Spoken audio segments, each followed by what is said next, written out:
Good morning, everyone, and welcome. I'm Lorna from Crowdfund Scotland, and for obvious reasons, we can't hold our normal workshops across the country. So this workshop would normally be in Fife, but through the wizardry of the internet, we are coming to you from our homes. So you're going to hear from our Fife coach today, Kirsty MacDonald. She's going to be here to tell us all about crowdfunding in Scotland. And we're going to also see a video from a project owner. And hopefully by the end of today's session, you're going to know a lot more about crowdfunding than you do right now. We've allowed 45 minutes for this session, but it may take a bit longer than that or a bit shorter, depending on the questions that we get asked along the way. So there are opportunities for you to ask questions. I believe you've got a little box and you can type your questions as we go, and we'll do our very best to answer them for you. And if you're wondering if we can see you, because I know that lots of these webinar or internet type calls, we can see you. We can't see you. You can see us, but we can't see you. So you could be sitting having a cup of tea in your dressing gown. That's fine. We cannot see you. At the end of the webinar today, you're going to get sent a link, and that link is for an online course by which is put together by Thinkific. Well, we've put it together, but Thinkific provide the software. And that online course is going to tell you a lot more about crowdfunding, and it's just going to really compound what you've learned in the webinar. So at the end of the course, at the end of this section, you're going to get sent a little link, so you can click on that, but you'll also get an email with that as well. So without further ado, I'd like to welcome our coach from Fife, Kirsty MacDonald. There she is in her living room. Hello, everybody. I'm pleased to see you dusted. I have indeed. And put the out. So Kirsty, we've got lots of people on the call today that are from Fife, and presumably a lot of them know what crowdfunding is. But for anybody on the call, can you just explain to us what is crowdfunding? Yep, sure. So crowdfunding is essentially just another form of fundraising. But what it does, that traditional fundraising sometimes struggles to do, is it harnesses the ability to reach out to a wider audience using the online platform. So you can reach a wider audience, and reaching out to not just your own immediate community and family and friends, but reaching a little further afield by having a page that people can see online, a project page, and actually access that and donate remotely. Okay, so it's a way for people to raise money, and Crowdfunder, there are a number of, people will be familiar with sites like Just Giving and other crowdfunding websites. Where do Crowdfunder fit in this wider landscape? Yeah. So you mentioned Just Giving. I think most people, if not everyone on this call, will probably have been asked to donate to a personal cause, such as raising money for charity by running a marathon. And we do offer that through Crowdfunder, so individuals can fundraise. What we also do is our main focus is something called rewards-based crowdfunding. And so we can offer that ability to give something back to your supporters in return for their money, and that's where we sit in the market. So we're a UK-based platform. Okay. Office is down in Newquay, actually, and we work from home up in Scotland. And so that's where it sort of fits in the market. So we're essentially funding from the crowd in general, but we're offering it up to more than just individual fundraisers. It's businesses and communities and such like. Okay, and so you mentioned the head office down in Newquay, but we're up in Scotland. So can you tell us a little bit more about how Crowdfund Scotland came about? Because it is relatively new in the crowdfunder world. Yeah, sure. So Crowdfund Scotland is the result of a partnership between Crowdfunder UK and Scotland Leader. Now, Leader, it's an acronym. I can't remember what it exactly stands for, but for those who haven't heard about it, it is an EU fund, so it is EU-wide, essentially. And the main focus of Leader is to help boost rural development. It provides money towards projects in leader areas.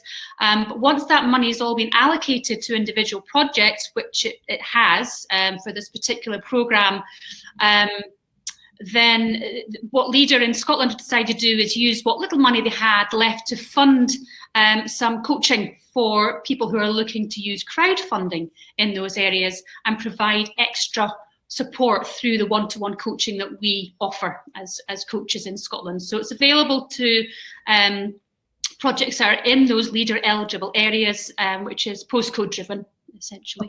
Okay, so you're the coach, obviously, for the Fife area. For people in rural areas or the right postcode areas in Fife would get one-to-one coaching from you.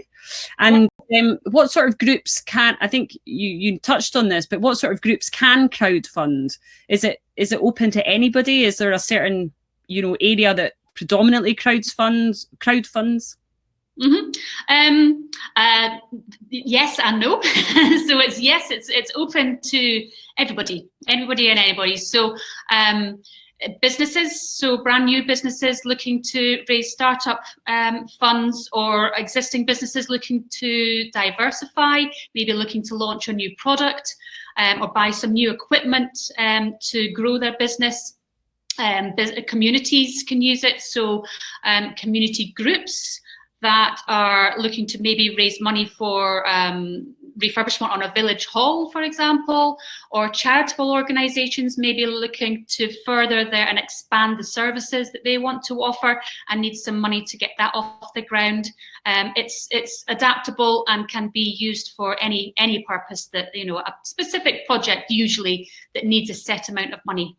Okay, so obviously with Crowdfunder being around for so long, and it's a really viable, the amount of money people have raised through the site, it's a really viable way for people to raise money for their idea, whatever that might be, for their community group, for their business. Are there other benefits to crowdfunding? As you've got the pot of money that you raise and that you have at the end of your project, but it strikes me that there's other benefits to using Crowdfunder or to crowdfunding.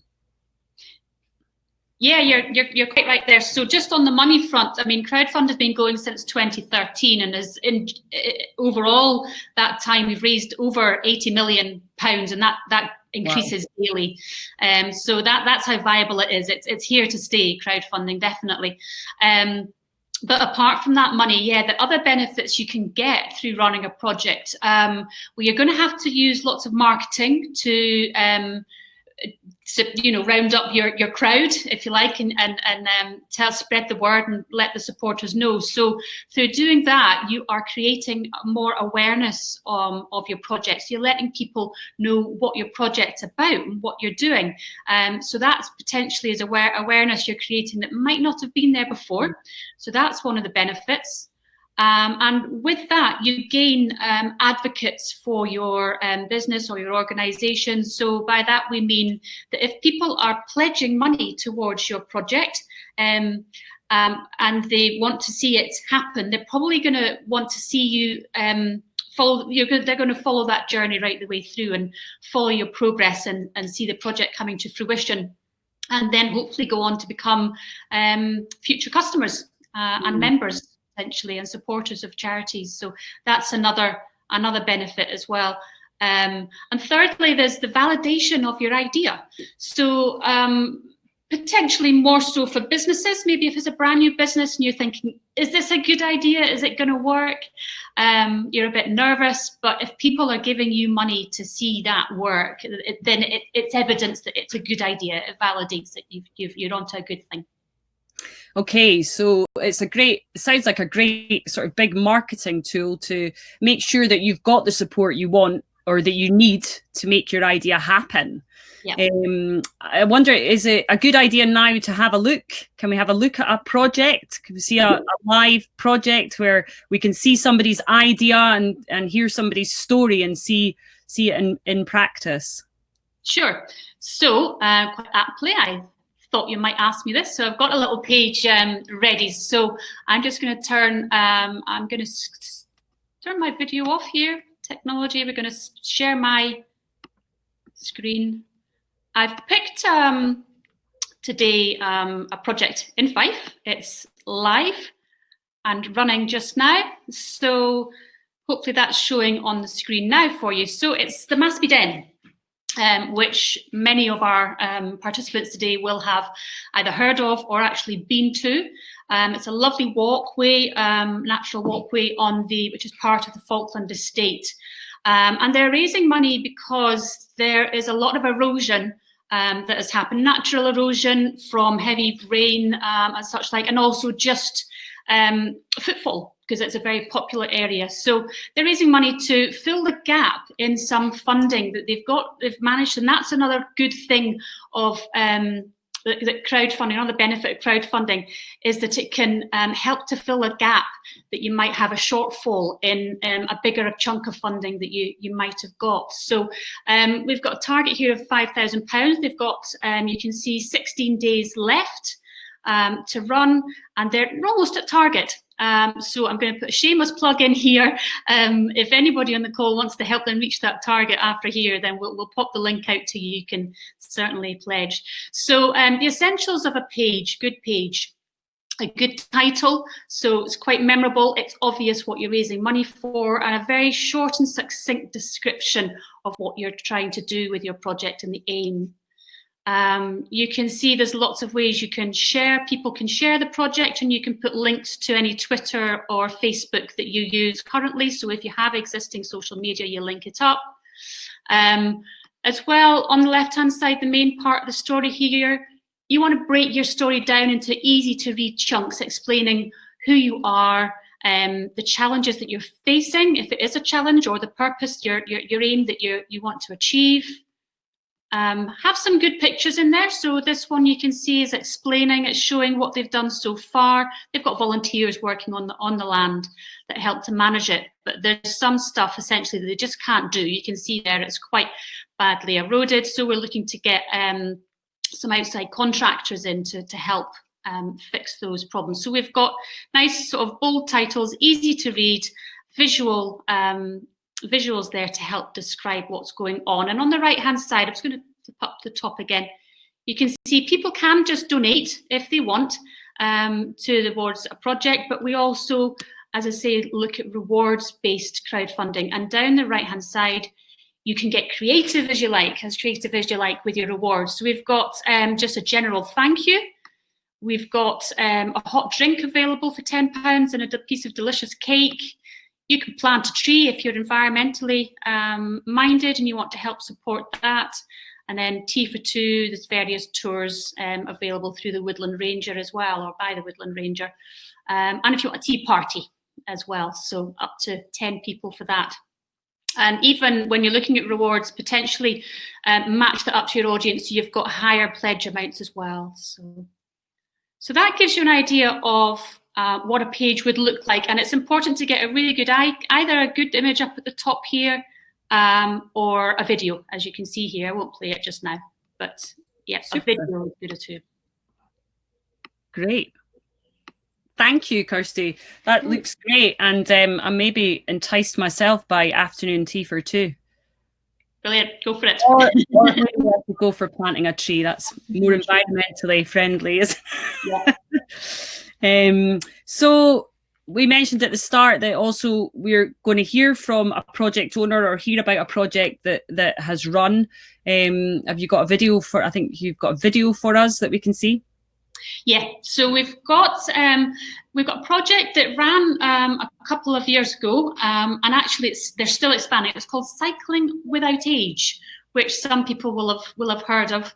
It's actually in several different countries, and in Britain it's still increasing. So it's a project that buys trishaws, and then they take residents from elderly care homes out for rides. So the video we're going to watch is about the experience of they had crowdfunding. So we'll pop that on now. You can have a listen.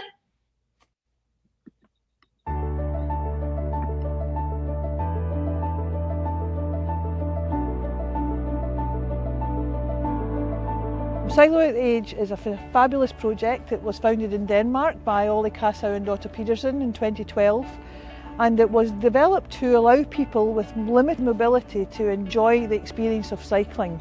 Without doubt, it's ending social isolation for a lot of people. It's ending a degree of boredom and inactivity in some sort of care settings. I mean, these people who are using this can't go out on a long walk anymore, but they can go on the bike, ridden by pilots who are all volunteers. It's always free, and it just brings a huge amount of joy to these people. So it's really ending social isolation. It's a social tool, but it's bringing an amazing amount of joy to people's lives. Well, it's good for the communities because you can't really put a label on it. It just makes everyone so happy. The minute you come down the streets with the bikes, people are just buzzing to see you. The kids want to stop and speak to the people on the bikes. If there's a dog passing by, the dogs love to see it. They're all bouncing up at the people. They just want to see. Everyone just wants to come and say hello and see how you're doing.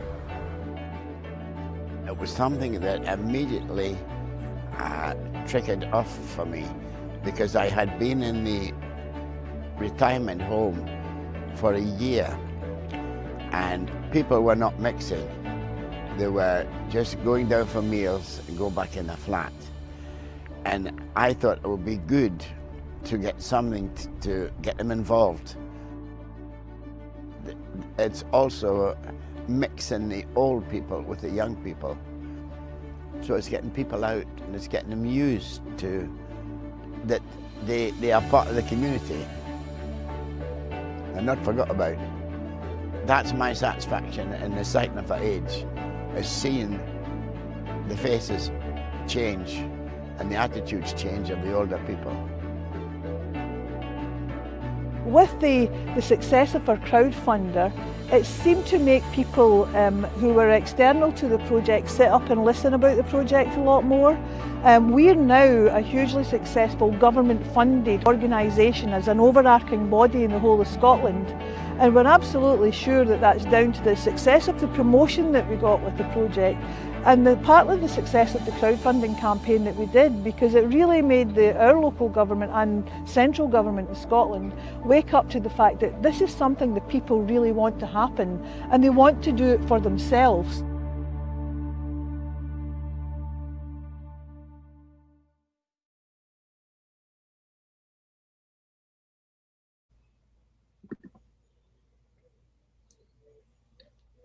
I'll just wipe it. I mean, I love that project, and it always could wipe a wee tear away from my eye.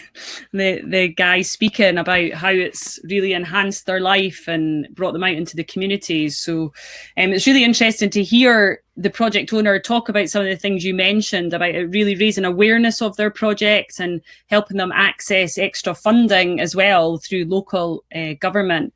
Now, I'm well aware that obviously these trials will not be out running at the moment because we are obviously in lockdown as a country. So that really leads me on to ask a little bit about, is crowdfunding still something that people are doing at this time? Is it a feasible thing to be doing for projects? And how have crowdfunder responded to the pandemic? Yeah. So yeah, you're quite right. It's perhaps an odd time to be asking people for money. But that said, it's also a time where we're seeing lots of communities coming together and supporting each other. So yeah, in response to the COVID-19 crisis, Crowdfunder has not waived fees. We're covering the fees that might apply to running particular types of projects if it is a COVID-19 related project. So charities that might be struggling to keep their running costs covered, communities, as I say, are looking to raise money to cover the costs of volunteers, so petrol costs and such like, volunteers who are supporting communities, so those projects are running and they're completely free at the moment to run. From a business perspective, we've started a campaign called Pay It Forward, or a platform, should I say, called Pay It Forward, and that is focusing on businesses such as cafes and pubs and other music venues who again, they're closed to business through no fault of their own, and they're struggling to cover those costs. So pay it forward means they can get in touch with their customer base, existing customers, asking them to buy now and redeem later. So it's getting the cash flow going. So we're offering that. That all said, we're still seeing other projects, ordinary non-COVID related projects, crowdfunding. We've got some good examples. We've got a distillery raising money to launch a new whiskey, and they've smashed the target, over 45,000, I think, and other businesses still looking to get off the ground. So yeah, it's still a good time to crowdfund. I think any time is a good time to crowdfund, essentially, if you've just got to go for it. Okay. Really. So normal crowdfunding projects are still running and are still getting the support, for future business. Great. So it looks like Crowdfunder is a robust platform. It's certainly been around and stood the test of time and still going, and people still raising lots of money through Crowdfunder.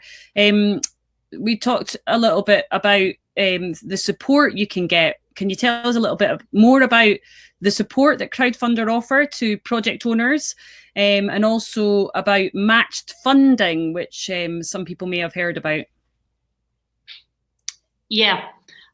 So I'll cover the funding first. So as we saw mentioned in that video, and you've alluded to, there is some it can help to attract additional funding, such as the Cycling with Age got funding from local government. It also provides evidence to other funders that it's a viable project, and so it can support applications for that. From the crowdfunder perspective, what we do as a company is work alongside third parties, and we try and attract extra funding for projects. So in certain areas, those partners will create pots of money that are available to match the amount that's been raised by the project owner themselves. So when you're signing up, you tick certain boxes, and our system will automatically match you with any funding that is available for your project. On the screen just now, you can see we've picked out the ones that are specific to Scotland at the moment. Nationwide, we have over 50 partners, but in Scotland, particularly, we have Aviva Community Fund, which has been running for a while, but just over this last year, they've changed slightly, and they've partnered up with Crowdfunder to allow their staff to pledge on individual projects. So they can browse through a selection of projects, and they have vouchers that they can pledge on the ones that they particularly like and want to see happen. Additionally, we have Royal Bank of Scotland and they're supporting female business owners, or females who are just starting up a brand new business, should I say. So trying to encourage more female entrepreneurs, because there's a slight lack in the business world of female entrepreneurs, and there's a big problem with getting funding as well. So yeah, encouraging that, and that's a campaign called Back Her Business, available to female entrepreneurs looking to start a new business. On the local authority side, there's 3 that you can see there in Scotland that we're working directly with. So we've got the Sterling Fund, we work with Angus Council as well, and specifically for most people on this call today, we've got Fife Council. So that's a bit of exciting news. This launched just in November last year, actually, Crowdfund Fife. So having worked through the Leader Partnership, Fife Council recognised the value and the benefits of crowdfunding, and they've decided to put some of their community fund aside to be able to pledge money towards projects that are crowdfunding already for themselves. So what they'll do is they'll match up to 50% of the project target, and it's a maximum of £2,000 per project. And to be eligible for this, it needs to be a non-profit making local community group, and they need to be formally constituted, or if it's a new group, they can be fundraising to cover those startup costs. So it's an excellent opportunity. If you're in a leader area, you can get extra one-to-one coaching, and you might be eligible for this as well. So great opportunity. So that's the extra funding part of it. I think you mentioned about the extra support available. So just carrying on from there, we've got a nice summary slide here. So as we've already mentioned, the one-to-one coaching for leader areas. Outside of that, there's still loads of support available. We've got what we call accelerator programs, and they are a closed Facebook group which you can sign up to from our website. Loads of great tips and guidance and short instructional videos from all of our coaches, not just myself. And it's nationwide, so it's great for peer-to-peer support. You get a great selection of project owners all chatting away on that. So that's a great thing to sign up to. Workshops, ordinarily we would be doing face-to-face, but we're now popped to online, and we've got the learning module you'll access after. Online guides, we've got 3 key guides that are free to download. Brilliant tips and guidance in those. It talks you through every stage, really, creating your project and running it as well. So definitely have a look through those. They're accessible through the website. We've got live customer support from our staff down at Newquay head office, and they will send personalised emails when necessary. We do have a great help centre as well, though, via our website. So have a look at that first of all, and there's loads of FAQs in there. And finally, we've got something called live project analytics there. That's referring to a dashboard that every project owner has access to when they log in. And that just helps you to analyse your pledges. So whenever your pledges are coming in, it'll show a little bar graph, a bar chart. You can see how much is being pledged and when they're being pledged, more importantly. And what that helps you to do is tailor your marketing. So you'll be able to tell, oh, that Facebook post that we did yesterday that's generated X number of pledges, let's do a similar one. And so you can focus on the marketing that's really happening. Okay, so we've got one more slide just to show you here, I think. Sorry, Lorna, were you going to ask me a question there? I was just going to... I actually have a question for you. Oh. Yes, I have a question from Leslie, who's on the call today. So we're going to test you now, Kirsty. Mm-hmm. Can you point me to any examples of local authority supported bodies running successful crowdfunding? Oh, now there's a good question. Let me just read that again. So we've got examples of local authority supported bodies running successful crowdfunding. We can back. Yeah, sorry, go on. Yeah, I mean, it's not particularly. Is it a local authority supported body? I'm not quite sure, but what we do have at the moment is Fife Voluntary Action running one in Fife. So most people will have heard of them. They're great. It's what's called a third sector interface for Fife. Great support network for voluntary groups across Fife, and they're actually running a campaign called Helping Hand at the moment. And they're almost at their 50,000 target. They've done brilliantly. So yeah, I mean, they're doing it in response to the current crisis, so they can help people on the ground in the smaller voluntary groups. Not much else off the top of my head at the moment, but we might come up with something. Well, we can always, Leslie can always drop you an email, because I think you're about to cover how people can get in touch with you, I'm guessing from the slide. Yeah. Great lead into that. So yeah, we have the Crowdfunder website. We do have just crowdfunder.co.uk. If you put in the / crowdfund-Scotland, you can see those specific Scottish projects that have been supported through Leader since it began. So you can see all the projects that have run. It's a great way to do your research when you're planning your project page. And if you want to get in touch with myself, you can either just email scotland@crowdfunder.co.uk. That will actually go to the whole team. So if you happen not to be in Fife, you'll get a response from the relevant coach. But for me directly, you just switch the Scotland for my name, Kirsty, at crowdfunder.co.uk. Super. Thank you very much, Kirsty. Have you got anything else you want to add? Not that I can think of. Well done. Well, I hope everybody on the call today has found that really interesting and informative. And obviously, you've got a way where you can get in touch with Kirsty, and you can get in touch with the Scotland Crowdfund team by email. So please do get in touch with us. We're going to stick a link now into the chat box, which is going to take you directly to the Thinkific course that we mentioned at the start. We'll leave that there for a minute so you can copy, you can cut and paste that, and you can get started with that course straight away and continue with your building your crowdfunder knowledge. But don't worry if you don't get a chance to cut and paste it. Kirsty will be sending out an email to everybody who's attended today, and it'll have that link in it. So that just leaves us time to say goodbye, and we hope you have a great day. We hope you stay safe and well, and we do look forward to hearing from you all at some point in the future. Goodbye. Bye, Kirsty. Bye.